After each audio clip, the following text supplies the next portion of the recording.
Pensemos por un momento en la imagen mental que tenemos al buscar información. O sea, generalmente nos viene a la mente esta figura clásica de un bibliotecario tradicional, ¿verdad? Claro, alguien sentado pacientemente detrás de un enorme escritorio de madera. Exacto. Rodeado de catálogos inmensos, ficheros perfectamente ordenados alfabéticamente. Y digamos que llegamos con una pregunta muy concreta. Decimos el título de un libro y esa persona camina, busca en su índice estático y nos entrega la respuesta exacta. Sí, es un proceso impecable. Impecable, limpio, pero, y aquí está el detalle, completamente pasivo. O sea, la información no hace absolutamente nada hasta que una necesidad humana la pone en movimiento. Totalmente. Y, a ver, ese estado de reposo absoluto define cómo operó el mundo durante décadas. La arquitectura de los datos estaba diseñada para archivar, no para anticipar. Se construían estas inmensas bóvedas de conocimiento que simplemente esperaban a ser consultadas. Pero hoy, en esta exploración profunda, vamos a sumergirnos en una transición que parece sacada de una novela futurista. Hemos dejado atrás a ese bibliotecario meticuloso para darle paso a lo que, bueno, podríamos llamar el algoritmo adivino. Me gusta ese término. Sí, es que es un sistema que ya no se sienta a esperar detrás de un escritorio. Es autónomo, es proactivo y, la verdad, asombrosamente predictivo. Hablamos de redes que cruzan historiales masivos y son capaces de saber qué libro se va a querer leer mañana basándose en cosas como la presión atmosférica o el pronóstico del clima de esta misma tarde. Es una locura cuando lo piensas. Sí, sí. Y a ver, vamos a desempacar esto, porque el motor que impulsa este cambio no es telepatía ni magia oscura. Se trata de un rediseño tectónico en la propia arquitectura de los datos. Y entender ese rediseño es precisamente la misión de nuestro análisis de hoy. Vamos a rastrear el viaje invisible de la información. Queremos observar cómo fluye desde las capas más profundas, las más crudas del almacenamiento, hasta el punto exacto en que esa masa amorfa de números termina prediciendo el comportamiento humano. O incluso tomando decisiones médicas de vida o muerte. Exactamente. Es un viaje fascinante sobre cómo la tecnología moderna logra extraer valor predictivo de un caos que, hace apenas unos años nos habría resultado inmanejable. Entonces, para comprender cómo este algoritmo logra adivinar el futuro, primero tenemos que bajar a la sala de máquinas, ¿no? Ver dónde vive toda esa información. Y aquí existe una división arquitectónica clarísima. Tenemos el mundo de las bases de datos relacionales, el famoso SQL, frente al mundo de las no relacionales, o NoSQL. Ajá. Y las relacionales, bueno, son básicamente la encarnación digital de nuestro bibliotecario clásico. Son sistemas de una rigidez extrema, donde todo tiene que encajar en filas y columnas predefinidas. Claro, pensemos por ejemplo en el núcleo de un banco internacional manejando transferencias financieras. En ese escenario, no existe el menor margen para la ambigüedad. Cero margen. Cero. Si una cuenta transfiere fondos a otra, la base de datos relacional aplica lo que se conoce como bloqueos de tabla. O sea, durante fracciones de microsegundos, el sistema congela esos registros específicos ¿Para qué los congelas exactamente? para asegurar matemáticamente que el dinero fue descontado de un lado y depositado en el otro, de forma simultánea. Esa precisión del 100% requiere reglas inflexibles y una estructura hermética. O sea, es como tener un archivero de metal súper meticuloso donde cada hoja de papel necesita una carpeta predefinida. Si llegas con una fotografía Polaroid o, no sé, un plano arquitectónico enrollado, simplemente no entra en el cajón. No, el sistema te dice formato incorrecto y te rechaza. Exacto. Pero claro, el mundo real, el mundo del que se alimenta la inteligencia artificial, no viene en formatos A4 perfectamente ordenados. Viene en forma de audios desordenados, lecturas térmicas de sensores, clics en páginas web. Y ahí es donde entra el NoSQL, ¿verdad? Así es. Es como tirar el archivero rígido por la ventana y reemplazarlo por un almacén gigante, maleable, que absorbe lo que le lances sin importar la forma que tenga. Pero, y aquí tengo una duda. ¿Acaso meter información compleja en esquemas tan rígidos como los de antes no ralentiza todo? Totalmente. Lo fascinante aquí es que forzar el caos no estructurado de la realidad moderna dentro de esas tablas rígidas de SQL genera un cuello de botella casi inmediato.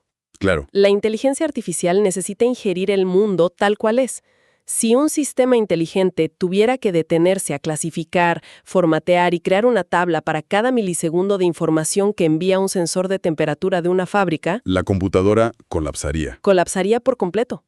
Las bases no SQL liberan ese flujo vital, no piden esquemas previos, simplemente tragan la realidad desordenada para que pueda ser analizada después. Increíble. Pero, a ver, esa flexibilidad asombrosa tiene un precio colateral tremendo, que es la avalancha de información. Porque, claro, está genial tener un almacén gigante que acepte cualquier formato. Pero el problema logístico estalla cuando los datos no llegan por goteo, sino como un tsunami. Sí, un tsunami literal. Imaginemos la telemetría de los vehículos autónomos. Hablamos de millones de autos enviando información de sus radares, de los frenos, de los motores, y lo hacen cada milisegundo. Flexibilidad sin una velocidad extrema de procesamiento, pues no sirve de absolutamente nada. Es que el volumen a esa escala rompe los paradigmas tradicionales. Si intentas buscar una anomalía específica en un océano de datos de 10 terabytes alojados en una sola máquina, hasta la supercomputadora más potente del mundo se quedaría congelada durante horas. Uy, sí. Entonces, para evitarlo, la ingeniería moderna utiliza un principio arquitectónico llamado sharding, que básicamente se traduce como fragmentación. Ujú. Tecnologías de base de datos distribuidas trocean todo ese caos masivo y lo reparten entre miles de servidores independientes. Pero, a ver, te detengo ahí un segundo. Porque si tomamos la información de la autopista y la cortamos en miles de pedacitos aislados, ¿no corremos el riesgo de que el algoritmo pierda el panorama general? ¿A qué te refieres? O sea, es como darle a 1000 personas una sola pieza de un rompecabezas sin dejarles ver la imagen de la caja. Si cada procesador solo analiza su diminuto fragmento a ciegas, suena que el algoritmo jamás podrá ver el patrón completo. Es una excelente observación. Pero la magia de las operaciones en paralelo resuelve esa ceguera mediante algo llamado orquestación. Ok. Imagina miles de procesadores trabajando simultáneamente. Cada uno analiza únicamente su pequeña pieza de datos en cuestión de milisegundos, ¿sí? Pero el sistema está diseñado estructuralmente para consolidar todos esos microresultados instantáneamente en un nodo central. Oh, ya veo. No operan en el vacío, operan como un coro gigante. Gracias a esto, el radar del vehículo autónomo se cruza con su velocímetro y su cámara en tiempo real, lo que permite que el sistema tome la decisión de frenar antes de chocar. ¡Wow! Y tengo entendido que para hacer posible esa velocidad hiperrápida, entran en juego herramientas que funcionan como tuberías digitales de alta presión, ¿no? Como Apache Kafka y Apache Spark. Exactamente. Por lo que he leído, Kafka actúa como un embudo masivo que recibe toda esta avalancha continua de eventos. Pero la genialidad, corrígeme si me equivoco, es que ni siquiera se molesta en guardar la información en un disco duro tradicional. Es que escribir información en un disco físico crea muchísima fricción. Claro, por el hardware. Sí, implica mover cabezales magnéticos o registrar celdas de memoria permanente. Y eso ralentiza todo. Entonces, Kafka recibe este torrente de datos crudos e inmediatamente se lo entrega a Apache Spark. ¿Y qué hace Spark? Spark funciona como un motor de procesamiento en el aire. Carga toda esa información directamente en la memoria RAM, donde los electrones se mueven libremente, procesando y transformando los datos al vuelo, muchísimo antes de que tengan tiempo de tocar el disco duro. Es literalmente como atrapar el agua de una tormenta masiva, purificarla en el aire y beberla antes de que siquiera toque el suelo. Tal cual. Esa es la analogía perfecta. Y eso nos empuja directamente al siguiente gran reto.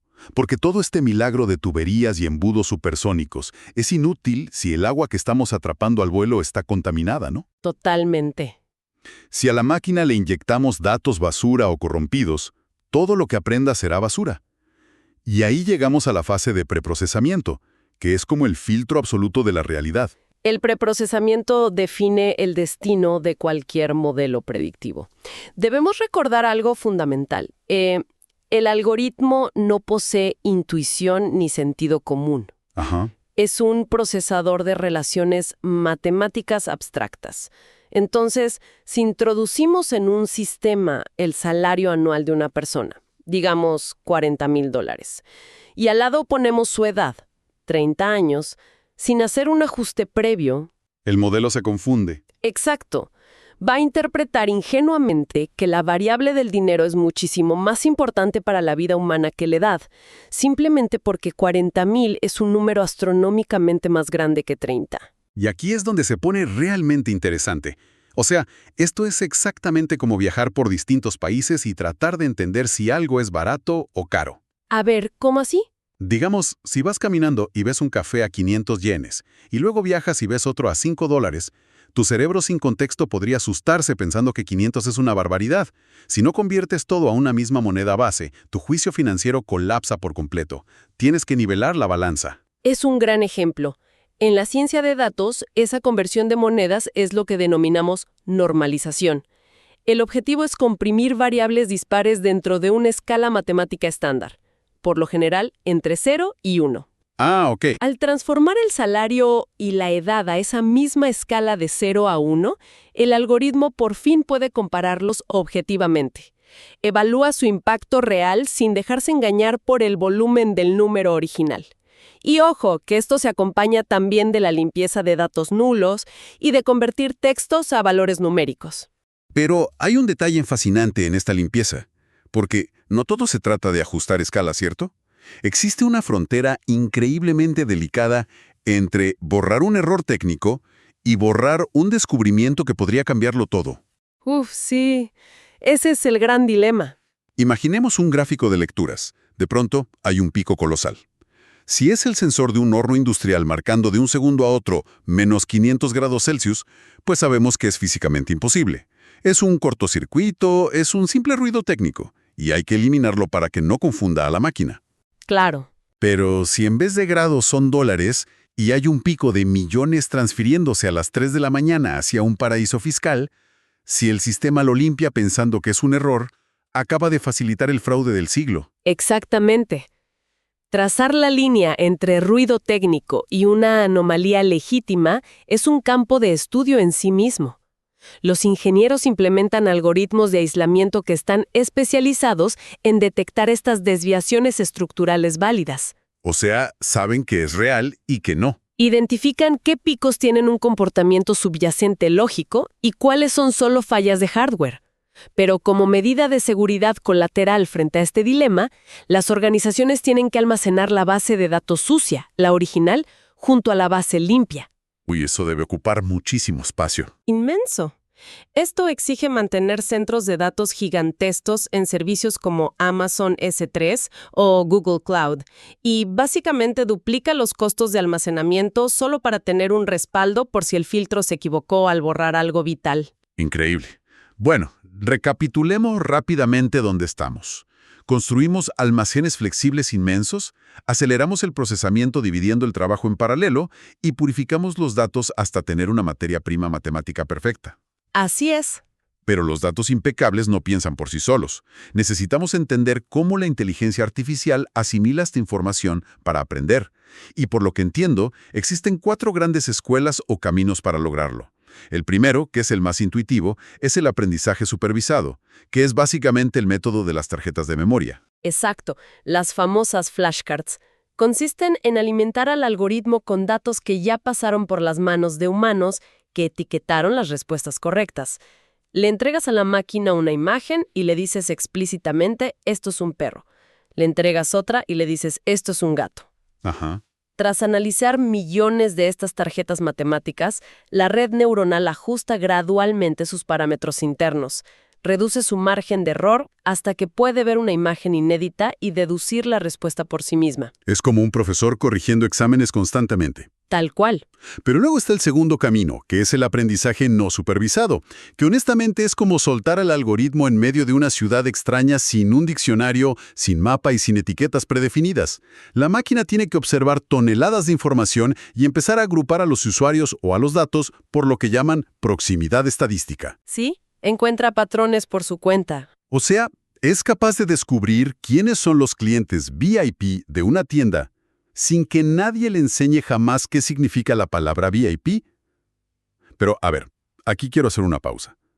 Si soltamos a un algoritmo sin ninguna guía humana para que agrupe y separe según su criterio, No estamos dejando la puerta abierta para que la máquina construya relaciones sesgadas o completamente absurdas sin que nadie la supervise. Es una preocupación muy común, sí. El riesgo de crear asociaciones sin sentido existe, pero hay que entender cómo opera realmente, si conectamos esto con el panorama general. A ver, La máquina no posee prejuicios socioculturales humanos predefinidos. Cuando agrupa clientes, no está juzgando. Está trazando millones de puntos en un gráfico invisible de múltiples dimensiones. ok, pura matemática. Exacto. Observa que un grupo de puntos comparte la misma frecuencia de compra, la misma franja horaria y la misma ubicación geográfica. Esa proximidad estadística revela clústeres reales y tangibles que la mente humana jamás podría ver por sí sola. Es una herramienta de descubrimiento puro, que luego un humano analiza para darle un sentido comercial o social. Entiendo. O sea, solo ve matemáticas puras, no intenciones. Exactamente. Bueno, el tercer camino rompe con los datos históricos por completo, y es el aprendizaje por refuerzo. Me gusta verlo como una máquina aprendiendo a andar en bicicleta desde cero. Aquí no hay humanos etiquetando ni datos pasados. Se le introduce en un entorno cerrado con un sistema claro de premios y castigos y se le deja suelto. Y al inicio, el modelo ejecuta movimientos completamente aleatorios. Falla y se estrella millones de veces en cuestión de minutos. Y claro, recibe retroalimentación negativa por cada choque. Pobrecito el algoritmo. Sí, pero el poder del cómputo permite que, a través de iteración matemática masiva, descarte cada combinación fallida. Lentamente comienza a acumular recompensas al descubrir estrategias óptimas de equilibrio o movimiento, cosas que un ingeniero humano le habría tomado años programar manualmente. Millones de caídas virtuales hasta alcanzar la perfección. Así es. Y finalmente está el cuarto método, el aprendizaje semi-supervisado, que actúa como el gran optimizador de recursos en el mundo real, ¿verdad? Sí, porque el desafío del aprendizaje supervisado clásico es económico. Pagarle a personas para que etiqueten millones de radiografías o fotografías a mano es lentísimo y excesivamente caro. Claro, no escala. Exacto. El modelo semisupervisado soluciona esto combinando técnicas. Observa la inmensa montaña de datos crudos para entender su estructura geométrica de agrupación natural, como lo haría el no supervisado. Ajá. Y luego utiliza un puñado muy pequeño de etiquetas clave puestas por humanos para propagar ese conocimiento por toda la red. Consigue resultados súper precisos utilizando apenas una fracción del presupuesto de entrenamiento. ¡Qué interesante! Y toda esta ingeniería de dimensiones invisibles, caídas virtuales y cruces matemáticos es fascinante en la teoría. Pero, entonces, ¿qué significa todo esto? El impacto nos golpea de verdad cuando aterriza en nuestra vida diaria. O sea, ¿para qué sirve tener la maquinaria predictiva más sofisticada de la historia en la práctica? Industrias enteras, empezando por los negocios y el comercio electrónico. Antes, una estrategia de ventas se basaba en mirar un gráfico del mes pasado y, bueno, cruzar los dedos. Sí, a ver qué pasaba. Pero mirar hacia el pasado ya no ofrece ninguna ventaja competitiva real. El punto de inflexión ocurre cuando el algoritmo cruza tu demanda histórica estática con eventos globales dinámicos, como el pronóstico del clima. Ese cruce en particular es brillante. Supongamos que se avecina una gran tormenta en unos días. Ningún gerente humano tiene que entrar al sistema a programar una campaña especial. El algoritmo, de forma autónoma, detecta los patrones de presión atmosférica, correlaciona esa información con los comportamientos históricos de pánico de los consumidores. Y modifica silenciosamente la tienda. Exacto. Modifica los anaqueles físicos en un centro logístico o la portada de la tienda en línea. De pronto, la pantalla te ofrece impermeables, linternas y baterías días antes de que la primera nube oscura haya aparecido en tu ciudad. Anticipa el deseo antes de que exista. Es magia matemática pura. Y si anticipar ventas cambia el flujo del dinero, aplicar esto al diagnóstico por imagen en la medicina altera directamente el flujo de la vida. Uy, sí. Las redes neuronales profundas ahora pueden evaluar un escaneo analizando millones de píxeles en simultáneo. Detectan asimetrías o microcalcificaciones tan microscópicas que son virtualmente invisibles al ojo humano más capacitado. Pueden proyectar la aparición de enfermedades degenerativas muchísimo antes de que el paciente experimente el primer síntoma físico. Es un superpoder médico sin precedentes. Pero, y aquí entra un gran dilema, esto trae escondida una vulnerabilidad colosal. Si un sistema es capaz de detectar enfermedades invisibles, ¿cómo puede ser tan frágil que si el hospital decide cambiar la marca de la máquina o modifica levemente el líquido de contraste, el algoritmo entero colapsa y deja de funcionar? ¿No es demasiado arriesgado depender de algo que se rompe con un detalle tan mundano? Es que esa fragilidad es el punto ciego, el talón de Aquiles de la inteligencia artificial actual. Mira, la genialidad predictiva no equivale a la adaptabilidad humana. Claro. Un médico especialista posee una adaptabilidad contextual brillante. Si una placa de rayos X se ve un poco más oscura debido a un líquido nuevo, el ojo humano ajusta su percepción instintivamente porque entiende que sigue viendo un pulmón. Lógico. Pero el algoritmo no sabe qué es un pulmón. Solo procesa matrices de valores numéricos de iluminación, del 0 al 255. Si alteras el contraste en el mundo físico, los valores cambian drásticamente. Para la red neuronal, los datos ya no coinciden con su estructura matemática, lo que destruye su precisión y obliga a los ingenieros a reentrenar el modelo desde cero para esa nueva realidad visual. Requiere un mantenimiento constante. O sea, una falta de adaptabilidad tremenda que nos empuja a la última gran barrera de nuestra exploración, la seguridad y la ética de toda esta infraestructura.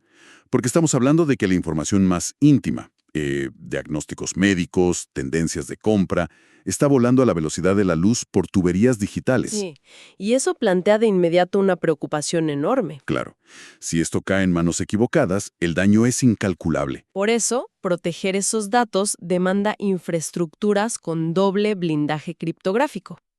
El primer nivel de defensa es el cifrado en reposo. Esto significa aplicar encriptación matemática absoluta a los datos mientras están almacenados inactivos en los discos. Si alguien robara los servidores físicos, lo único que vería sería una secuencia caótica de caracteres sin sentido. Es como tener el dinero convertido en polvo de oro y metido en una bóveda impenetrable. Exacto. Pero claro, el polvo de oro inactivo en la bóveda no nos sirve para hacer predicciones. El dato tiene que salir y moverse por la red. Y es durante ese movimiento que entra el segundo blindaje, el cifrado en tránsito. Se construyen túneles seguros a través de la red. La defensa es tan robusta que ni los procesos internos de la máquina pueden acceder sin permiso. O sea, enviarlo en un camión blindado igual de impenetrable por la carretera. Esa es la idea. Pero esto plantea una pregunta importante. Pongamos que la seguridad técnica es perfecta. Aún así, chocamos con el desafío ético supremo. El dilema de la caja negra. Uy, sí, el tema de la interpretabilidad. Pensemos en esto en un quirófano. Un sistema opaco lanza una alerta urgente. 90% de probabilidad de fallo inminente. El problema es que la IA no explica su proceso. No te dice cómo llegó matemáticamente a esa conclusión. Y nadie, pero nadie, se somete a una cirugía solo porque una calculadora mágica dijo, confía en mí en una pantalla. Exactamente. La interpretabilidad es la única forma de que exista una relación de confianza real entre la IA y la humanidad. Y para resolverlo, la industria usa mapas de características. ¿Qué es eso exactamente? Son herramientas que auditan la IA. Funcionan como mapas de calor que siguen el rastro matemático hacia atrás.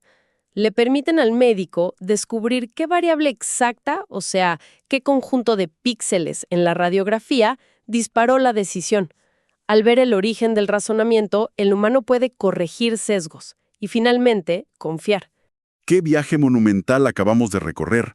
Arrancamos con ese bibliotecario analógico y pasamos por arquitecturas caóticas y súper-veloces. Limpiamos los datos, vimos cómo aprende el algoritmo en simuladores y lo aplicamos a tormentas de ventas y diagnósticos médicos, asegurando todo en el camino para no caer en esa caja negra. Es un ecosistema inmenso. Y el horizonte hacia donde va todo esto es aún más radical. La IA avanza hacia un punto donde limpiará, preprocesará y gestionará sus propios datos sin ninguna intervención humana directa. Se calibrará sola. Lo cual nos deja con una reflexión bastante inquietante.